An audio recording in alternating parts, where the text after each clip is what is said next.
عبده ونصلي ونسلم على سيدنا ومولانا محمد رسوله النبي المكين الحنين الكريم رؤوف الرحيم. أما بعد، أعوذ بالله من الشيطان الرجيم. بسم الله الرحمن الرحيم. قال الله تعالى: وَإِذْ أَخَذَ اللَّهُ مِيثَاقَ النَّبِيِّينَ لَمَا آتَيْتُكُم مِّن كِتَابٍ وَحِكْمَةٍ ثُمَّ جَاءَكُمْ رَسُولٌ مُصَدِّقٌ لِّمَا مَعَكُمْ لِتُؤْمِنُنَّ بِهِ وَلَتَنصُرُنَّهُ قَالَ أَأَقْرَرْتُمْ وَأَخَذْتُمْ عَلَىٰ ذَلِكُمْ إِصْرِي قَالُوا أَقْرَرْنَا قَالَ فَاشْهَدُوا وَأَنَا مَعَكُمْ مِنَ الشَّاهِدِينَ. صدق اللہ مولانا العظیم. اللہ رب العزت کا شکر جس کی توفیق سے آج ہم حضور صلی اللہ علیہ وسلم کی مبارک تذکرے کی اس مجلس میں حاضر ہیں. اللہ تعالیٰ ہم سب کی حاضری قبول فرمائے. مختصر وقت ہے، ہم نے اپنی گفتگو کو محدود وقت کے اندر مکمل کرنا ہے. آپ کے سامنے عنوان کے طور پہ میں نے سورہ آل عمران کی یہ آیت نمبر 81 پڑھی. اس میں حضور نبی اکرم صلی اللہ علیہ وآلہ وسلم کی ذات پاک کے حوالے سے ایک بڑا غیر معمولی پہلو بیان اللہ تعالیٰ نے کیا. بڑا ہی غیر معمولی پہلو. ویسے تو حضور صلی اللہ علیہ وسلم کی زندگی کا ہر پہلو ہی غیر معمولی ہے، مگر یہ پہلو خاص طور پہ غیر معمولی جو اس آیت میں بیان ہوا ہے. اچھا، اب ہم نے کیا کرنا ہے؟ ہم نے حضور کی زندگی کے یا حضور کی ذات پاک کے کسی ایک پہلو کا تذکرہ بھی کرنا ہے، اور ساتھ ہم نے یہ بھی بات سوچنی اور سمجھنی ہے کہ ہم نے محض تذکرہ نہیں کرنا بلکہ ہم نے حضور کی سیرت کو اپنانے کی طرف بھی جانا ہے. یہ دونوں پہلو ساتھ ساتھ رکھنے ہیں. ایسا نہ ہو کہ میں آپ کو نماز کا حکم سناتے سناتے نماز کا وقت ہی گزار دوں، نہ آپ نماز پڑھیں اور نہ میں نماز پڑھوں. ایسی تلقین نہیں کرنی، بلکہ تھوڑی تلقین ہو جائے. ہم محبت رسول کے ہم بہت باتیں کرتے ہیں اور وہ بڑی اچھی بات ہے، اس سے قلبی تعلق پیدا ہوتا ہے. مگر وہ قلبی تعلق پیدا کس لیے کرنا ہے؟ وہ اس لیے کرنا ہے کہ اس کے بعد جو احکام اللہ اور اس کے رسول نے دیے ہیں ان کے مطابق اپنی زندگی کو ڈھالنا شروع کر دیں. یہ مقصد ہے. اگر ہم محض ذکر کے اندر ہیں اور مقصد سے دور ہیں تو بات آدھی ہے، مکمل نہیں. تو کوشش یہ کیجئے اس مہینے خاص طور پہ اور ان مجالس میں خاص طور پہ جتنا سنیں کم از کم اس سے آدھے پر عمل کرنا شروع کریں اور اپنی زندگی بہتری کی طرف لے کر جائیں. چونکہ رسول اللہ صلی اللہ علیہ وسلم ہماری زندگیوں کو بدلنے آئے تھے، ہماری زندگیوں کے اندر خیر داخل کرنے آئے تھے، ہماری زندگیوں کے اندر سے شر کو نکالنے آئے تھے. ہماری زندگیوں کے اندر سے شر، ہماری زندگیوں کے اندر سے گناہ ہمارے اخلاق میں ہو، ہماری فکر میں ہو، ہمارے عمل میں ہو، اس کو نکالنے آئے تھے اور خیر ڈالنے آئے تھے. اللہ تعالیٰ نے فرمایا، بس یہ آیت ذرا غور سے سمجھ لیجئے. اللہ تعالیٰ نے فرمایا، اے محبوب اس وقت کو یاد کیجئے، وَإِذْ أَخَذَ اللَّهُ، اور یاد کیجئے جب اللہ نے عہد لیا تھا. میثاق کہتے ہیں پکے بھاری عہد کو، بڑا وزنی بات جو ہوتی ہے اس کو میثاق کہتے ہیں. اے محبوب آپ اس وقت کو یاد کیجئے جب اللہ نے بھاری عہد لیا تھا انبیاء کرام علیہ السلام کے ساتھ. انبیاء سے عہد لیا تھا. اب میثاق النبیین ہے، سارے نبی اس میں آ گئے. تو یہ بتائیے کہ زمین پر کوئی ایسا وقت گزرا ہے کہ سارے نبی اکٹھے ایک جگہ موجود ہوں اور اللہ ان سے عہد لے لے؟ انبیاء کرام زمین پر ظاہراً تو اکٹھے نہیں ہوئے نا. ہر نبی آتا تھا اپنے اپنے زمانے میں، اللہ کا پیغام دیتے تھے اور پھر دنیا سے تشریف لے جاتے تھے، پھر نئے نبی آ جاتے. تو اس پر اجماع ہے علماء کا کہ یہ جو وعدہ اللہ تعالیٰ انبیاء سے لے رہا ہے، یہ اس دنیا میں انبیاء کی آمد سے پہلے انبیاء کی ارواح سے لیا جا رہا ہے. سب روحوں کو اللہ نے اکٹھا کیا، نبیوں کی روحوں کو، اور ان سے وعدہ کیا لیتا ہے؟ فرمایا کہ میں تم کو کتاب بھی دوں گا، حکمت بھی دوں گا، یعنی نبی بنا کے تمہیں میں بھیج دوں گا، تم اپنے اپنے دور میں، اپنے زمانے میں، اپنے لوگوں میں بیٹھے ہو، ان کو تبلیغ کرو گے، ان کو میرا پیغام دو گے، لیکن ایک وعدہ کرو کہ اگر تم اپنے دور میں ہو، اگر تم اپنے زمانے میں ہو اور بیٹھے ہو اور تبلیغ کر رہے ہو، تمہارا دورانیہ، تمہاری نبوت کا دور چل رہا ہے، ثم جاءکم رسول، پھر اچانک سے ایسا ہوتا ہے کہ تم تو خود نبی ہو اور میرا پیغام لے کے اپنے لوگوں میں بیٹھے ہو، اچانک ایسا ہوتا ہے ثم جاءکم رسول، پھر میرا محبوب حضرت محمد الرسول اللہ آ جاتے ہیں۔ یعنی آپ اندازہ کیجئے کہ ہر نبی سے کہا جا رہا ہے، حضرت آدم سے بھی کہا جا رہا ہے، حضرت نوح سے بھی، حضرت ابراہیم سے بھی، اسماعیل علیہ السلام سے بھی، حضرت ہود سے، حضرت سلیمان، یعنی آپ ذرا چشم تصور میں تو لائیے، مثال لے لیجیے، حضرت داؤد علیہ السلام بیٹھے ہیں اپنے امتیوں کے پاس، اللہ کے پیغام کو پہنچا رہے ہیں، اللہ کہہ رہا ہے کہ اے داؤد اگر تم بیٹھے ہو کتاب اور حکمت لے کے اور تمہارے دور میں میرا محبوب آ جائے، چونکہ اللہ نے کسی نبی پر آشکار نہیں کیا تھا کہ حضور کو کس زمانے میں بھیجیں گے، اس لیے تو ہر نبی سے عہد لیا، ثم جاءکم رسول، اگر تمہارے دور میں میرا رسول آ جائے، مصدق لما معکم، لیکن یہ بات ذہن میں رکھو کہ سب نبی جس پیغام کو پہنچاتے ہیں وہ اللہ کا ایک پیغام ہوتا ہے، ان میں آپس میں ٹکراؤ نہیں ہوتا۔ فرمایا مصدق لما معکم، وہ میرا وہ محبوب بھی وہی بات کرے گا جو پہلے تم بتا رہے ہو گے، اس کی تصدیق کرے گا۔ انبیاء ایک دوسرے کی تکذیب نہیں کرتے، ایک دوسرے کی بات کو جھٹلاتے ہیں۔ فرمایا لَتُؤْمِنُنَّ بِهِ وَلَتَنْصُرُنَّ، تو تم ضرور بے ضرور، یا لام تاکید کے لیے ہے اور آگے نون ثقیلہ عربی گرامر میں یہ بھی تاکید کے لیے آتا ہے، تو ترجمہ اردو میں ہم یوں کریں گے تو تم ضرور بے ضرور اس پر ایمان لانا اور ضرور بے ضرور اس کی مدد کرنا۔ یعنی اللہ نبی سے کیا کہہ رہا ہے؟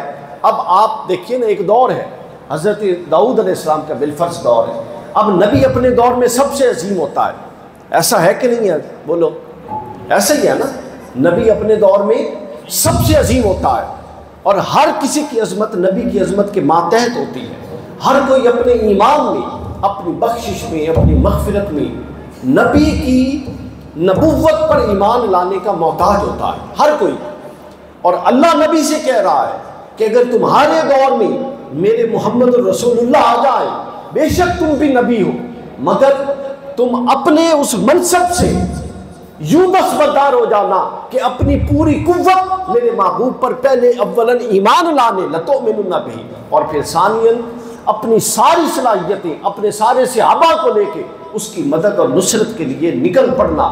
بتاؤ کیا تم ایسا کرو گے؟ انبیاء نے فرمایا قَالَ أَقْرَرْتُمْ، اللہ نے پوچھا کیا ایسا کرو گے؟ وَأَخَذْتُمْ عَلَىٰ ذَلِكُمْ إِصْرِي، آگے اللہ کہہ رہے ہیں یہ بڑا بھاری عہد ہے، سوچ سمجھ کے قبول کرو، کیا یہ قبول کرو گے؟ قَالُوا أَقْرَرْنَا، ہر نبی نے کہا کہ باری تعالیٰ ہم یہ عہد قبول کرتے ہیں اور تیری بارگاہ میں اقرار کرتے ہیں کہ اگر ہم اپنے اپنے زمانوں میں ہوئے اور ہمارے زمانے میں تیرا محبوب آ گیا، ہم اپنے سارے صحابہ کے ساتھ، ساری قوت کے ساتھ، سارے اہل ایمان کے ساتھ اس پر ایمان بھی لائیں گے اور اس کی مدد بھی کریں گے۔ ہم اقرار کرتے ہیں، قالوا اقررنا، یہ جملہ ذہن میں رکھیں، ہماری پوری گفتگو میں اقررنا چلتا رہے گا۔ انہوں نے کیا کہا؟ قالوا اقررنا، ہم اقرار کرتے ہیں، یہ جمع متکلم کا صیغہ ہے۔ زیادہ لوگ جب اقرار کریں نا کہ ہاں اسی سارے مندے ہیں، تو پھر ہم یوں کہیں گے قالوا اقررنا۔ انہوں نے کہا باری تعالیٰ سب روحوں نے کہا ہم اقرار کرتے ہیں۔ کیا کہا سب روحوں نے؟ سب بولیے کیا کہا؟ ہم اقرار کرتے ہیں۔ اور اقرار کس چیز کا کرتے ہیں؟ کہ جب حضور آئیں گے ہم خود بھی ان کی مدد کریں گے اور اپنے لوگوں سے بھی ان کی مدد کریں گے۔ قال اقررتم واخذتم علی ذلک، قالوا اقررنا، قال فاشهدوا، جب سب نے اقرار کر دیا تو اللہ کی ابھی بھی تسلی نہیں ہوئی، فرماتا ہے قال فاشهدوا، اللہ فرماتا ہے پھر چلو اس وعدے پر تم بھی گواہ ہو جاؤ، وانا معکم من الشاہدین، اور میں بھی تمہارے ساتھ گواہوں میں سے ہو جاتا ہوں۔ مجھے ایک بات بتائیے، اس بات کا امکان ہے کہ اللہ اپنے نبی کو کوئی حکم دے اور کوئی بھی نبی اس حکم میں ایک رائے برابر بھی کہیں معاملے کو اوپر نیچے کر دے، کیا اس بات کا امکان ہے؟ یہ نہیں ہو سکتا، چونکہ نبی معصوم ہوتا ہے۔ دوسری بات یہ بتائیے کہ اللہ نے نبی کو کتنے معاملے سمجھائے ہوتے ہیں، بہت سارا کچھ تعلیم دی ہوتا ہے، کیا ہر معاملے پر اللہ نبی سے وعدے لیتا ہے؟ وعدے دو کہ تم توحید کرو گے، توحید کا دعویٰ، توحید کا ابلاغ کرو گے، وعدہ لو کہ تم حلال چیزوں کا حکم دو گے، وعدہ لو کہ تم حرام چیزوں سے روکو گے۔ کیا یہ طریقہ کار ہے؟ اللہ نہیں لیتا، لیکن یہ اتنا غیر معمولی معاملہ تھا کہ اللہ تعالیٰ نہ صرف انبیاء کو بتانے پر اکتفا کر رہا ہے، بلکہ بتانے کے بعد اس مسئلے پر ہر نبی سے وعدہ لے رہا ہے اور اسے کہہ رہے اقرار کرو، اور پھر وعدے پر خود بطور گواہ آ رہا ہے، خود بطور گواہ۔ اس آیت کو جب آپ نے غور سے سن لیا، اقررتم واخذتم علی ذالکم اسری قالوا اقررنا، سب نے کہا کہ باری تعالیٰ ہم اقرار کرتے ہیں، ہم کیا کرتے ہیں؟ اقرار کرتے ہیں۔ اب مجھے ایک بات بتائیے، بس ایک نقطہ ہے جو آج ہم نے سمجھنا ہے۔ جب ہر نبی نے کہا کہ باری تعالیٰ ہم اقرار کرتے ہیں، اب ہر نبی زمین پر آ گئے، اپنے اپنے وقت میں زمین پر تشریف لے آئے، اللہ تعالیٰ کی توحید کی دعوتیں دی، اللہ تعالیٰ کی طرف لوگوں کو موڑا۔ تو بتائیے کیا یہ بات ہر نبی وعدہ کر کے آیا تھا کہ نہیں آیا تھا کہ کسی بھی دور میں حضور تشریف لے کر آ گئے تو ہم نے حضور کی مدد فرمانی ہے، حضور کی مدد کر کے آئے تھے؟ تو لہٰذا حضور کسی بھی دور میں آ سکتے تھے کہ نہیں؟ یہ تو قرآن نے کہہ دیا۔ تو اس کا مطلب یہ ہے کہ ہر نبی جو زمین پر آیا وہ پہلی اولن دعوت جو آ کے لوگوں کو دیتا وہ اللہ کی توحید کی ہوتی، اور دوسری دعوت وہ دیتا کہ لوگوں میں تو اللہ کا نبی ہوں اور تمہارے سامنے بیٹھا ہوں، مگر اللہ کا بھی ایک ماننا، اور یہ بھی ذہن میں رکھنا کہ اللہ اپنا محبوب کسی بھی وقت بھیج سکتا ہے، پھر میں بھی اس کے پیچھے چلوں گا اور تم بھی اس کے پیچھے چلو گے۔ تو گویا ہر نبی کی دعوت اور ہر نبی کا پیغام جو وہ زمین پر آ کے دیتا تھا، اس کے دو بنیادی حصے ہوتے تھے۔ پہلا حصہ ہوتا تھا توحید الہی، ہر نبی آ کے اللہ کی توحید کا درس دیتا تھا، اور دوسرا ہوتا تھا نبوت محمدی، ہر نبی آ کے نبوت محمدی کا درس دیتا تھا۔ اگر نبوت محمدی کا درس نہ دیتا تو لوگوں کو تیار کیسے کرتا اس وعدے کے لیے جو اوپر کر کے آیا تھا؟ بالفرض حضور کسی کے دور میں تشریف لے آتے بالفرض، اور نبی نے دعوت نہ دی ہوتی تو یہ اللہ کے وعدے کے خلاف بات ہے نا، تو لوگ کیسے چلتے؟ لوگوں کو تو معرفت نہیں تھی، تو اللہ نے تو حضور کی معرفت انبیاء کے ذریعے لوگوں تک پہنچانی تھی، تو لہٰذا ہر نبی جتنا تذکرہ اللہ کا کرتا اتنا تذکرہ حضور کا کرتا، جتنی معرفت اللہ کی دیتا اتنی حضور کی دیتا، اور خود کو اللہ کا بندہ اور حضور علیہ السلام کی نبوت کے صدقے عطا کی گئی نبوت کا حامل لوگوں کے سامنے بنا کے پیش کرتا تھا کہ لوگوں میں اس لیے نبی ہوں کہ میں اللہ کو واحد مانتا ہوں، یکتا مانتا ہوں، اور محمد رسول اللہ کی نبوت کو مان کے آیا ہوں، اور یہ اقرار کر کے آیا ہوں کہ محمد رسول اللہ جس دور میں بھی آئیں گے میں ان کے پیچھے کھڑا ہو جاؤں گا۔ لہٰذا تم بھی تیار رہو، کسی بھی دور میں حضور آ جائے تم نے بھی حضور کے پیچھے کھڑے ہونا۔ لہٰذا یہ جو حضور کے تذکرے ہیں یہ صرف آپ اور ہم نہیں کر رہے، بلکہ حضرت آدم آئے تھے، حضرت آدم بھی اللہ کے تذکرے کے بعد رسول اللہ کے تذکرے کرتے تھے۔ ابھی رسول اللہ کو آئے ہوئے ابھی صدیاں پڑی تھی رسول اللہ کو آتے ہوئے، بلکہ حدیث پاک حضور سے پوچھا گیا کہ آپ کی کب تخلیق ہو، متى وجبت لک النبوۃ، آپ کے لیے نبوت کب واجب ہو گئی تھی؟ تو حضور نے فرمایا الآدم بین الروح والجسد وبین الماء والطین، او کما قال، مختلف روایتیں۔ حضور نے فرمایا میں اس وقت اللہ کے ہاں خاتم النبیین لکھا جا چکا تھا جب آدم کی مٹی اور پانی کے درمیان گوندی جا رہی تھی، یا جب آدم بین الروح والجسد، جسم ابھی آدم کی روح جسم کے اندر نہیں ڈالی گئی تھی کہ میں اللہ کے ہاں خاتم النبیین لکھا جا چکا۔ تو لہٰذا حضرت آدم بھی تذکرہ کرتے رہے، کیوں کرتے رہے؟ اقررنا، اقرار جو کر کے آئے تھے، باری تعالیٰ ہم اقرار کر کے جا رہے ہیں، اور نبی اپنے وعدے کا جھوٹا نہیں ہو سکتا، نبی سچا ہوتا ہے۔ لہٰذا حضرت آدم بھی تذکرہ کرتے رہے، حضرت ابراہیم علیہ السلام بھی تذکرہ کرتے رہے، حضرت نوح بھی تذکرہ کرتے رہے، حضرت سلیمان علیہ السلام، حضرت داؤد، حضرت موسیٰ، حتیٰ کہ حضرت عیسیٰ علیہ السلام نے تذکرہ کیا، اور قرآن نے بھی اس کو بیان کیا، ہر کوئی تذکرہ کرتا رہا۔ اب ہم نے علم کی دنیا سے کچھ کتابوں کا جائزہ لینا ہے کہ ظاہر ہے جب ہر نبی حضور کے تذکرے کرتے تھے تو ظاہر ہے کہیں وہ بات کسی سے نقل ہو گئی، کہیں لکھی گئی۔ وہ مدونہ علم کا دور تو تھا نہیں کہ ہر شے کتابوں کی شکل میں ہو پرانے دوروں میں، تو کہیں نہ کہیں لیکن اللہ نے نشانات تو باقی رکھنے تھے، چونکہ اللہ نے وعدہ لیا تھا اور اس وعدے کی تکمیل کی سچائی ہم تک پہنچانی تھی۔ تو لہٰذا کتابوں کو جب ہم کھولتے ہیں تو آپ جتنے بڑے انبیاء اکرام کے نام سنتے ہیں ان میں سے ہر ایک نے حضور کی تبلیغ، حضور کے آنے کی خبر دی، حضور کے خصائص بیان کیے۔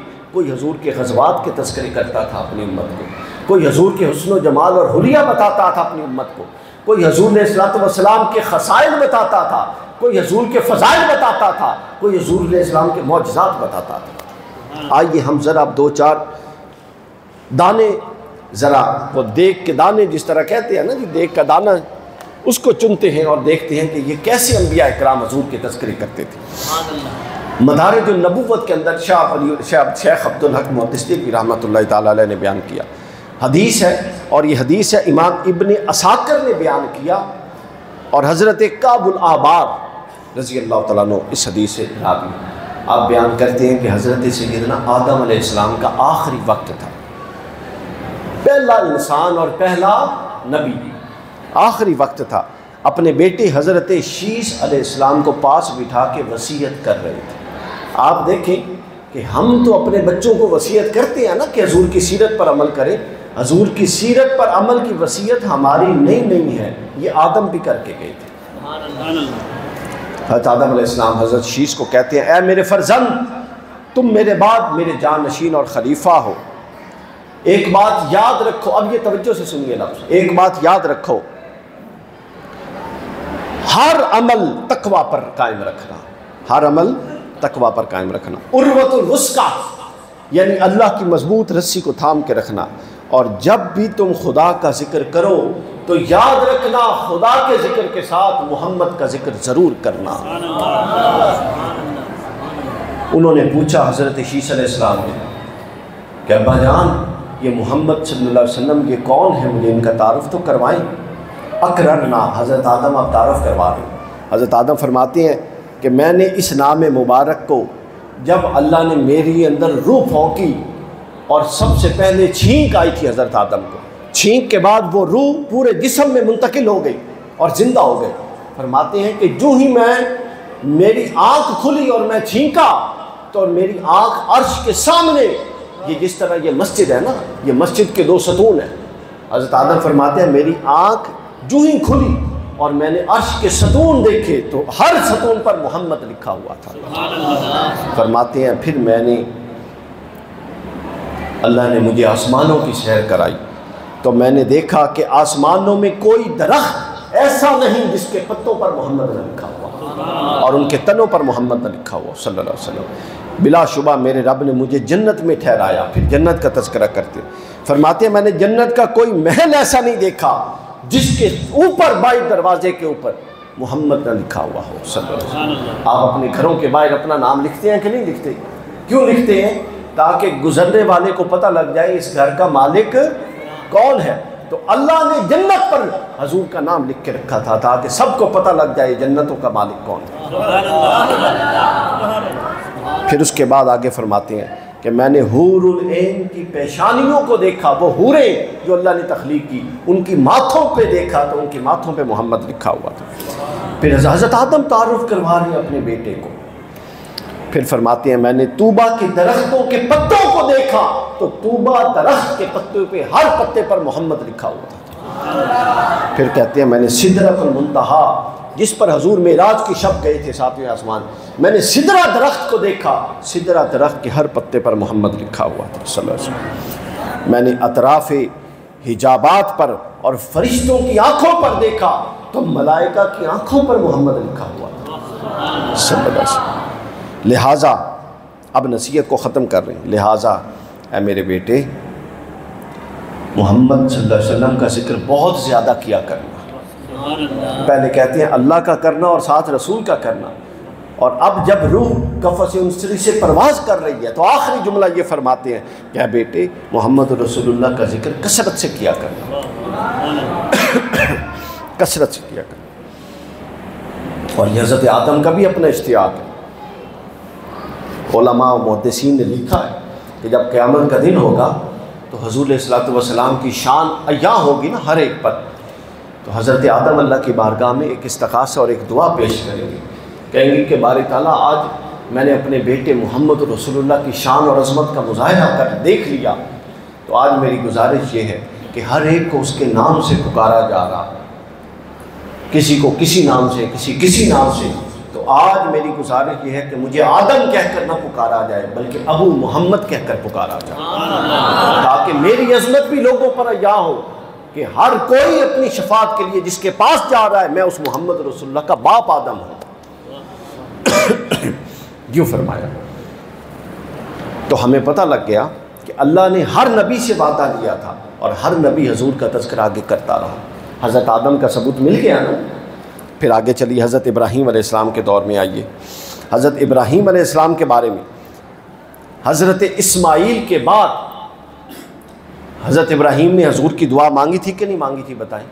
ربنا وابعث فیہم رسولا، اے باری تعالیٰ وہ رسول میری آل اور اولاد میں پیدا کر دے، میری ذریت میں پیدا کر دے۔ تو اسی کبھی غور کیوں نہیں کیتا حضرت ابراہیم کو کس نے بتایا تھا کہ ایک ایسا رسول ہے؟ حضور کو تو ابھی آنے میں صدیاں پڑی تھی، تو دو ہی صورتیں ہیں، یا ابراہیم کو اللہ نے وحی کر کے بتایا، یا اللہ نے ابراہیم علیہ السلام کو وحی نازل کر کے بتایا کہ میرا رسول ہے، یا دوسری صورت یہی ہے کہ ہر نبی اقرار کر کے آیا تھا اور وہ اپنے ماں باپ کو بتاتے رہے۔ تو آدم نے شیش کو بتایا، شیش علیہ السلام نے حضرت ادریس کو، انہوں نے حضرت نوح کو، وہاں سے چلتے چلتے حضرت آدم بھی سن چکے تھے کہ سرور کائنات آنے والے۔ تو حضرت آدم، اور پھر اللہ کی حکمت دیکھیے، الفاظ بندی دیکھیے، کیلکولیشن دیکھیے لفظوں کی، کہ حضرت اسماعیل علیہ السلام کے بعد حضور علیہ السلام کی ولادت جو ہوئی یہ 61ویں پشت میں ہوئی۔ کون سی پشت میں؟ 61ویں پشت، یعنی اسماعیل علیہ السلام کو ڈالیں تو 62 اور حضرت ابراہیم کو ڈالیں تو 63، یعنی ابراہیم سے حضور کے درمیان ٹوٹل 63 پشتیں تھیں۔ تو ابراہیم نے دعا کی، اللہ نے قبول بھی کر لی اور اشارہ بھی دے دیا کہ ابراہیم وہ جو 63 سالہ زندگی لے کے میرا محبوب آئے گا وہ تیری 63 پشتوں کے بعد دعا قبول کر لی جائے گی۔ سبحان اللہ، نعرہ تکبیر، نعرہ رسالت، نعرہ رسالت، تحسین میلاد النبی۔ اب حضرت ابراہیم کے دور میں ایک تو قرآن کے اندر ہے حضرت ابراہیم نے خود رسول اللہ کی دعا مانگی، تو کسی سے تو سنا تھا نا دعا مانگی کہ کوئی ہے جو آنے والا ہے اس کو مانگ لیا جائے۔ حضرت کعب احبار بیان کرتے ہیں امیر المومنین حضرت عمر فاروق رضی اللہ تعالیٰ عنہ کا دور تھا۔ حضرت کعب احبار سے حضرت عمر نے کہا کہ ہم نے یہ سنا ہے کہ پچھلی کتابوں میں رسول اللہ کے بہت تذکرے ہیں، مجھے کوئی تذکرہ تو سنائیں۔ حضرت کعب احبار فرماتے ہیں امیر المومنین واقعی بہت تذکرے ہیں، کہتے ہیں کہ میں نے تورات میں پڑھا تھا کہ حضرت ابراہیم علیہ السلام کو ایک پتھر ملا جس پر اللہ کی وحدانیت بھی درج تھی اور رسول اللہ سے متعلق اللہ کی وحدانیت کی ایک سطر تھی اور حضور کی شان سے متعلق 4 سطریں لکھی ہوئی تھی۔ سبحان اللہ۔ حضرت عمر کہتے ہیں کہ مجھے بتا اے کعب احبار کہ اس پر کیا لکھا ہوا تھا۔ حضرت کعب احبار کہتے ہیں کہ مجھے آخری 2 سطریں نہیں یاد، میں آپ کو پہلی بھی نہیں یاد، ایک دوسری سطر یاد ہے، وہ میں آپ کو بتاتا ہوں۔ حضرت عمر نے کہا سناؤ۔ کہتے ہیں کہ سب سے پہلے تو یہ لکھا ہوا تھا کہ میں ہی اللہ ہوں، میں واحد ہوں، پروردگار اور یکتا ہوں، میرے سوا کوئی عبادت کے لائق نہیں، اور اس کے بعد لکھا ہوا تھا کہ محمد میرے رسول ہیں صلی اللہ علیہ وسلم، جو شخص ان پر ایمان لایا اور ان کی پیروی کرے گا اس کے لیے خوشخبریاں ہیں۔ کیا فرمایا؟ یہ ذہن میں رکھی، جو ایمان لایا اور پیروی کرے گا اس کے لیے خوشخبریاں ہیں۔ یہ جو میں نے شروع میں بات کی تھی کہ ایمان لانا اور تذکرہ کرنا یہ بڑی اچھی بات، اس کے ساتھ پیروی کرنا بھی ضروری ہے اور فرض ہے، پیروی کرنا بھی ضروری ہے۔ پھر اس کے بعد حضرت موسیٰ کی طرف چلتے ہیں۔ اب میں مختصر چونکہ ہم نے ختم کرنا ہے، حضرت موسیٰ علیہ السلام کی طرف چلتے ہیں۔ حضرت موسیٰ نے بھی اللہ کے رسول کے تذکرے کیے، اپنے امتیوں کو سنائے، اور کچھ بچتے بچتے کتابوں میں رہ گئی تاکہ ہمارے ایمان کو جلا ملے اور یہ جو وعدہ تھا اقررنا کا وہ ثابت ہو جائے۔ یہ بیان کیا ہے سیرت الحلبیہ، امام حلبی نے بیان کیا، مستند کتاب ہے سیرت کی اہل سنت کے ہاں بیان کرتے ہیں، کہتے ہیں کہ اور امام حلبی نے امام زہری سے یہ روایت لی، امام زہری نے حشام بن عبد الملک سے روایت کی، کہتے ہیں کہ میں بلقا کے مقام پر پہنچا تو مجھے وہاں پر ایک پتھر ملا۔ یہ پتھر اور چمڑے کا تذکرہ اس لیے زیادہ ہے کہ پرانے دور میں صفحہ نہیں ہوتا تھا، جس نے جو لکھنا ہوتا تھا دوستوں وہ پتھروں پر لکھتے تھے، کرید دیتے تھے اور چمڑے پر کرید دیتے تھے تاکہ محفوظ ہو جاتے، حتیٰ کہ قرآن کے نزول تک قرآن بہت سارا پتھروں اور چمڑوں پر لکھا ہوا تھا، بعد میں پھر صفحے پر لکھا گیا۔ تو پتھر ملا، اس پتھر پر عبرانی زبان میں وہ کہتے ہیں کچھ لکھا ہوا تھا، مجھے عبرانی زبان نہیں آتی، کہتے ہیں میں دوڑا، ایک شیخ بزرگ تھے جو عبرانی جانتے تھے، میں ان کے پاس پہنچا، ان کے سامنے پتھر رکھ دیا اور میں نے گزارش کی کہ مجھے پڑھ کے بتائیں اے بزرگ اس پتھر کے اندر کیا لکھا ہوا ہے۔ وہ اسے دیکھ کر مسکرانے لگے، مجھے دیکھا اور کہتے ہیں کہ اے بندے بڑا عجیب معاملہ لکھا ہوا ہے، بڑا عجیب معاملہ ہے۔ میں نے کہا جی پڑھ کے سنائیے کیا لکھا ہوا ہے۔ کہتے ہیں اس میں لکھا ہوا بسمک اللہم، یعنی آپ آسان لفظوں میں سمجھیں بسم اللہ الرحمن الرحیم، اللہ کے نام سے۔ اس کے بعد لکھا ہوا ہے جاء الحق من ربک، جاء الحق من ربک بلسان عربی مبین، ان قریب اللہ کا حق عربی زبان میں آنے والا ہے، یہ اس کے اندر لکھا ہوا تھا۔ کس زبان میں؟ عربی زبان میں حق نازل ہونے والا ہے ان قریب۔ پھر آگے لکھا ہوا تھا لا الہ الا اللہ محمد الرسول اللہ، اور یہ بھی سن لو کہ اللہ ایک ہے اور محمد اللہ کے رسول ہے۔ کس دور میں؟ اچھا، اور نیچے لکھا ہوا تھا کتبہ موسیٰ بن عمران، یہ مہر تھی حضرت موسیٰ بن عمران رضی اللہ علیہ السلام کی۔ حضرت موسیٰ جو مہر لگاتے تھے، انبیاء، صالحین، سلطان جو پرانے دوروں میں بادشاہ ہوتے تھے، وہ جب خطوط لکھتے تھے تو مہر رکھتے تھے، وہ مہر لگاتے تھے۔ تو حضور اسلام کے پاس بھی مہر تھی جس کو مہر نبوت کہتے ہیں، انگوٹھی بنائی ہوئی تھی، وہ یوں لگا دیتے۔ تو حضرت موسیٰ کی مہر یہ تھی۔ حضرت موسیٰ کو کسی نے تو بتایا تھا نا کہ لا الہ کے بعد موسیٰ رسول اللہ ان کا اپنا کلمہ ہے۔ کیا کلمہ تھا؟ موسیٰ رسول اللہ، مگر مہر پر کندہ کروا کے رکھا ہوا ہے محمد الرسول اللہ، کیونکہ وعدہ کر کے آئے تھے کہ باری تعالیٰ اتنا تذکرہ کریں گے کہ ہماری زبانوں سے، ہمارے اعمال سے، حتیٰ کہ ہماری تحریروں سے اور ہماری مہروں سے بھی تیرے محبوب کا تذکرہ یہاں ہوتا جائے گا۔ یہ حضرت موسیٰ علیہ السلام کی مہر تھی، آپ اندازہ کر لیں۔ یعنی ایسا نہیں تھا کہ شاذ و نادر کبھی کبھار تذکرہ کر دیتے، اس سے آپ اندازہ لگا سکتے۔ پھر حضرت موسیٰ اور خضر کا ایک واقعہ آپ لوگوں نے سنا ہوا ہے قرآن مجید میں، بچے کی دیوار والا سنا ہوا ہے کہ نہیں؟ ایک علاقے میں گئے، دیوار گرنے والی تھی اور دونوں احباب نے سیدھا کر دیا۔ قرآن نے اس کے بارے میں کہا ہے سورہ کہف میں وَقَانَ تَحْتَهُ، اس جو دیوار تھی اس کے نیچے قرآن کہتا ہے خزانہ تھا۔ کیا تھا؟ خزانہ تھا۔ اب وہ خزانہ کیا تھا یہ ایک معمہ ہے، کسی نے نہیں بتایا خزانہ کیا تھا۔ حضرت فاروق اعظم نے اور حضرت مولا علی دونوں سے روایت امام بہقی نے ایک حدیث پاک بیان کر دی اور اس میں بتا دیا کہ وہ خزانہ کیا تھا۔ امام بہقی بیان کرتے ہیں کہ اس کے نیچے سونے کی تختی تھی، سونے کی تختیاں تھیں۔ اب کچھ کی نظر تو سونے کی تختیوں تک رہی، چونکہ سونا بھی تو خزانہ ہے، لیکن علی اور فاروق اعظم کی نظر آگے بڑھ گئی۔ انہوں نے کہا او بھائی وہ سونے کی تختیاں خزانہ نہیں تھا، اصل خزانہ وہ عبارت تھی جو سونے کی تختی پر لکھی ہوئی۔ پوچھا کیا؟ تو بیان کرتے ہیں، فرمایا اس پہ لکھا ہوا تھا بسم اللہ الرحمن الرحیم، اللہ کے نام سے شروع جو مہربان اور رحم فرمانے والا ہے۔ اس پر کتنے؟ 5 جملے لکھے ہوئے تھے۔ ذہن میں رکھیے دوستوں، کتنے؟ توجہ ہے کہ نہیں ہے؟ 5 جملے لکھے ہوئے تھے۔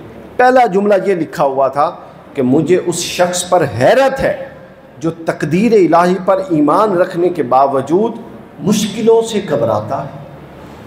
یہ پہلا جملہ تھا کہ مجھے اس شخص پر حیرت ہے جو اللہ کی تقدیر پر بھی ایمان رکھتا ہے، اس کے باوجود مشکل میں گھبراتا ہے۔ دوسرا جملہ لکھا ہوا تھا مجھے اس شخص پر تعجب ہے کہ جس کے سامنے جہنم کا ذکر آتا ہے اس کے باوجود وہ ہنستا بھی رہتا ہے۔ اور تیسرا جملہ لکھا ہوا تھا کہ مجھے اس شخص پر بھی حیرت ہے کہ جس کے سامنے موت کا تذکرہ بھی ہوتا ہے اور لوگ مرتے بھی ہیں، اس کے باوجود وہ غافل رہتا ہے۔ اور چوتھا جملہ لکھا ہوا تھا کہ اللہ میں ہوں، اکیلا ہوں، میرے سوا کوئی اللہ نہیں، اور سن لو محمد میرے رسول ہیں۔ اور پھر دوسرا جملہ لکھا ہوا تھا لا الہ الا اللہ محمد عبدی و رسولی، محمد میرے رسول بھی ہیں اور میرے بندے ہیں۔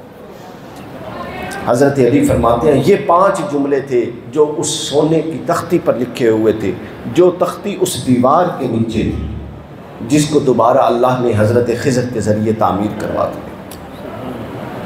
آپ اندازہ لگا سکتے ہیں۔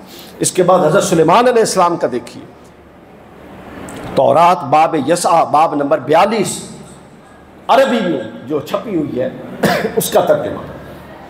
حضرت سلیمان علیہ السلام نے حضور کا پورا حلیہ اپنے صحابیوں سے بیٹھ کے، جس طرح میں آپ سے تقریر کر رہا ہوں ہم آپس میں کرتے ہیں، علامہ صاحب کرتے ہیں، حضرت سلیمان علیہ السلام حضور کا پورا حلیہ بتا رہے تھے، حضور کی رنگت بتا رہے تھے کہ میرا ایک دوست قدرے گندگوں رنگ کا ہوگا، اس کا سر نور کے الماس کی طرح چمکتا ہوگا، بشارت دے رہے تھے نا جو آئیں گے ان کے بارے میں۔ پھر کہتے ہیں ان کی زلفیں گھنگریالی ہوں گی، سیاہ ہوں گی، ان کی آنکھیں کبوتر کی مانند خوبصورت ہوں گی۔ پھر وہ کہتے ہیں ان کے رخسار پر ریش ہوگی، یعنی داڑھی ہوگی، خوشبودار بیل، جس طرح یوں بیل دار داڑھی ہوتی ہے یوں داڑھی ان کے چہرے پر چھا جائے گی۔ پھر کہتے ہیں ان کے ہاتھ ڈھلے ہونے کے باوجود ڈھلے ہونے کے جواہر کے مانند جھلکتے ہوں گے، ان کا شکم ایسے ہاتھی کے دانت کے لوح کی طرح ہوگا۔ پھر کہتے ہیں کہ ان کے جواہر اور مرصع پنڈلیاں ہوں گی، خوبصورت ہوں گی۔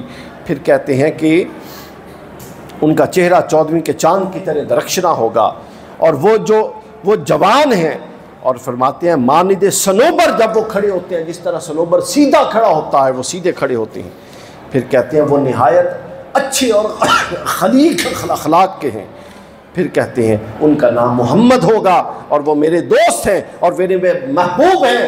اے دختران بیت المقدس، یہ جو میں نے تعارف کروایا ہے اس کو ذہن میں رکھ لو۔ پورا حضور کا حلیہ مبارک بیان کرتے ہیں۔ آپ اندازہ کیجیے حضرت سلیمان علیہ السلام کی جو مہر تھی، پہلے حضرت موسیٰ کی سنی آپ نے، حضرت سلیمان علیہ السلام نے مہر بنوائی ہوئی تھی، امام طبرانی نے روایت کی، مہر سلیمانی تھی ان اللہ لا الہ انا، میں اللہ ہوں اور میرے سوا کوئی اللہ نہیں، محمد عبدی و رسولی، اور محمد میرے بندے اور میرے رسول ہیں، حضرت سلیمان علیہ السلام۔ تو یوں حضرت پھر عیسیٰ کی زبان سے تو خود قرآن میں آ گیا، یات من بعدہ اسمہ احمد، میں اس رسول کی بشارت دینے والا ہوں جو میرے بعد آئے گا اور اس کا نام احمد ہوگا۔ تو آپ نے دیکھا کہ یہ سب انبیاء انہوں نے کہیں سے تو سنا تھا، دو ہی سورس ہو سکتے ہیں، یا اللہ نے وحی نازل کی براہ راست، یا ہر پچھلا نبی اپنی قوم کو، اپنے لوگوں کو، اپنے اصحاب کو حضور کے تذکرے کرتے رہا اور بالآخر وہ تذکرہ آگے چلا گیا۔ دو صورتیں ہو سکتی ہیں۔ اب آخری حصہ جو میں نے آپ کو بیان کرنا ہے کہ ہم نے یہ تو دیکھ لیا کہ بڑے تذکرے حضور کے ہو رہے تھے۔ 5 منٹ ہے ہمارے پاس، 5 منٹ۔ اب بس میں نے آپ کو یہ بتانا ہے جو ہمارے موضوع کا خلاصہ ہے کہ حضور کے کون سے تذکرے تھے اور حضور کی شخصیت مبارکہ کے کون سے پہلو تھے جو پچھلی کتابوں میں بیان ہوئے تھے۔ سب نے کہا متفق، اب بہت ساری حدیث ہے، چونکہ وقت نہیں ہے لہٰذا میں آپ کو خلاصہ بتا رہا ہوں، سب نے کہا کہ محمد رسول اللہ وہ ہوں گے کہ جو ان سے رشتہ توڑے گا وہ ان کے ساتھ جوڑنے والے ہوں گے۔ سب نے کہا کہ رسول اللہ وہ ہوں گے کہ جو بازاروں میں شور نہیں کریں گے، یعنی بات کریں گے تو مہذب انداز میں کریں گے، حتیٰ کہ آپ کو بازار میں جب کسی کو بلانا ہوتا ہے، یہ کتنی مثالی بات ہے، تو کتنا اونچی آواز میں بلاتے ہیں۔ حضور بازار میں بھی اگر کسی سے خطاب کرتے تھے اور بات کرتے تھے تو نہایت مہذب انداز میں کرتے تھے۔ پھر انہوں نے کہا کہ محمد رسول اللہ وہ ہوں گے کہ جو غریبوں اور بے کسوں، جس کا کچھ نہیں ہوگا، جس کا کوئی سہارا نہیں، ان کے سہارا بننے والے ہوں گے۔ ایک یہودی، حضور اسلام نے یہودی کا قرض دینا تھا، اس نے آ کے پکڑ لیا، اتنے نامناسب اور گستاخانہ انداز میں پکڑا کہ آپ کی گردن مبارک پر نشان پڑ گیا۔ حضور نے فرمایا کہ بے شک میں تیرا مقروض ہوں، لیکن ابھی میرے پاس دینے کے لیے پیسے نہیں ہیں۔ اس نے کہا نہیں، جب تک میں لے نہیں لوں گا آپ کو جانے نہیں دے سکتا، آپ کو جانے نہیں دوں گا۔ حضور نے فرمایا ٹھیک ہے۔ اس نے کہا آپ میرے پاس بیٹھ جائیں۔ بیٹھ گئے۔ یہ ظہر کا وقت تھا، ظہر ہوتی ہے، عصر ہوتی ہے، مغرب ہوتی ہے، حتیٰ کہ عشاء ہو جاتی ہے۔ صحابہ کرام آتے ہیں، حضور فرماتے ہیں خبردار۔ صحابہ ناراضگی ان کے چہروں پر تھی۔ حضور فرماتے ہیں خبردار، میں اس کا مقروض ہوں اور اس کا مجھ پر حق ہے، اس کے ساتھ کوئی زیادتی نہ کرنا۔ وہ پیچھے ہٹ جاتے ہیں، حتیٰ کہ چلتے چلتے ساری رات حضور اس کے پاس بیٹھے رہتے ہیں۔